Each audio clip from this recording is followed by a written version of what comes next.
Good morning friends. कैसे हैं? सुप्रभात सभी को, सुबह की नमस्ते। आज रसों की पावन बेला में आप सभी लोगों का तहे दिल से स्वागत अभिनंदन है। आज श्रृंगार रस पढ़ाने जा रहे हैं, श्रृंगार रस के बारे में बताने जा रहे हैं।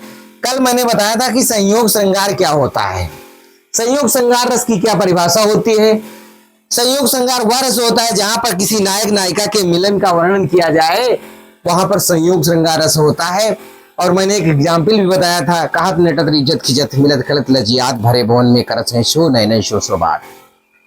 और आज और एक गाना भी आपको सुनाए थे बहुत अच्छा सा, हम तुम्हें चाहते हैं ऐसे जैसे कोई मरने वाला जिंदगी चाहता हूं। आज बात आई है वियोग श्रृंगार रस की। वियोग श्रृंगार रस कहां पे होता है? काव्य के जिन पंक्तियों में नायक और नायिका के बिछुड़ने, दो चीजें आई, बिछुड़ने का वर्णन हो, वहां पर वियोग श्रृंगार रस होता। कहने का मतलब काव्य में जहां कहीं पर नायक और नायिका के बिछुड़ने की बात, मिलने की बात होती तो संयोग होता, बिछुड़ने की बात में वियोग श्रृंगार रस होता है। जहां पर एक नायक नायिका एक दूसरे से बिछड़ जाते हैं, वहां पर वियोग श्रृंगार रस होता है। और आपको एक एग्जाम्पल याद होगा, बार बार हम वही कहा करते हैं, हे खग हे मृग मधुकर श्रेणी, देखी तुम देखी सीता मृग नयनी।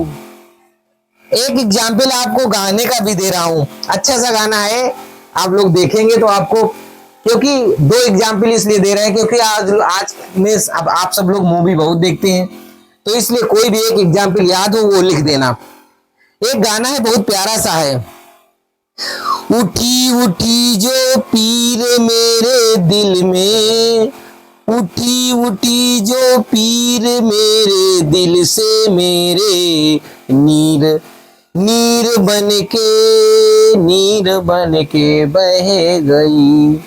उठी उठी जो पीर मेरे दिल से, मेरे दिल से नीर बन के कहीं बह गई। छुपा ले सारे गम जो मेरे, छुपा ले सारे गम जो मेरे, वह कान में मेरे आके ये कह गई, वह कान में मेरे आके ये कह गई। इसमें जो है बेहद दुख हो रहा है कि जो मेरे हृदय में पीड़ा उठी है, जो मेरे हृदय में पीड़ा उठी है वो दिल में रह गई मेरे, और क्या है, आंखों के माध्यम से नीर बनकर बह गई। अब छुपा ले मेरे सारे गम, छुपा ले मेरे सारे गम, आज मेरे कान में मेरे कह गई। ठीक उसी प्रकार से एक एग्जाम्पल है, हे खग हे मृग हे मधुकर श्रेणी, तुम देखी सीता मृग नयनी। सबसे बड़ी चीज है इसमें कि काव्य में, काव्य कोई भी हो, काव्य खंड हो या गद्य खंड हो, ज्यादातर तो काव्य खंड होता है, और काव्य खंड के जिन पंक्तियों में आप लोगों ने तो पढ़ा होगा पवन दूतिका, पवन दूतिका के जितने एग्जाम्पल हैं, जितने दोहे हैं, सारे दोहे उठा लो और वियोग श्रृंगार के सब हो जाएंगे। जी चाहे जो उसमें दोहा उठा लीजिए, वो सब वियोग श्रृंगार का है। तो जिन पंक्तियों में नायक और नायिका के बिछोह या बिछोड़ने का वर्णन होता है, वहां पर वियोग श्रृंगार रस होता है। और वियोग श्रृंगार रस की यही खासियत है कि नायक और नायिका एक दूसरे से थोड़ा दूर चले जाते हैं, बिछुड़ जाते हैं। और संयोग श्रृंगार में क्या होता है, नायक और नायिका मिलते हैं, उनमें मिलन होता है, और वियोग में बिछुड़ना होता है।